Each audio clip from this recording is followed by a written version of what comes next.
নির্বাচন কমিশনকে অগাধ ক্ষমতা দেয়া হলেও তা প্রয়োগে আইনি বাধা আছে, এ কথা বলেছেন নির্বাচন ব্যবস্থা সংস্কার কমিশন প্রধান বদিউল আলম মজুমদার। নির্বাচন কমিশন সচিবালয়ে ঊর্ধ্বতন কর্মকর্তাদের সাথে বৈঠক শেষে তিনি আরও বলেন, এই জটিলতা নিরসন করে ক্ষমতা প্রয়োগ নিশ্চিত করতে কর্মপরিকল্পনা নিয়ে আলোচনা হয়েছে। কমিশন প্রধান বদিউল আলম মজুমদার বলেন, পুলিশ ও মাঠ প্রশাসন কিভাবে আরও ভালোভাবে দায়িত্ব পালন করতে পারে তা নিয়েও আলোচনা হয়েছে বৈঠকে।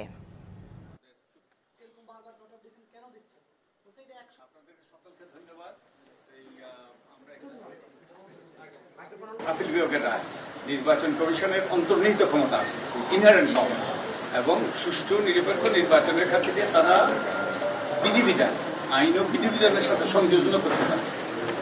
Add to the statutory rules অগাধ ক্ষমতা দেওয়া হয়েছে।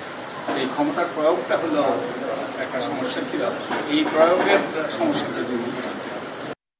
নগদের সর্বোচ্চ বার 167 টাকা রিচার্জে পাবেন 1 লাখ টাকা পুরস্কার। আরও আছে প্রতি সপ্তাহে পুরস্কার ও ক্যাশব্যাক।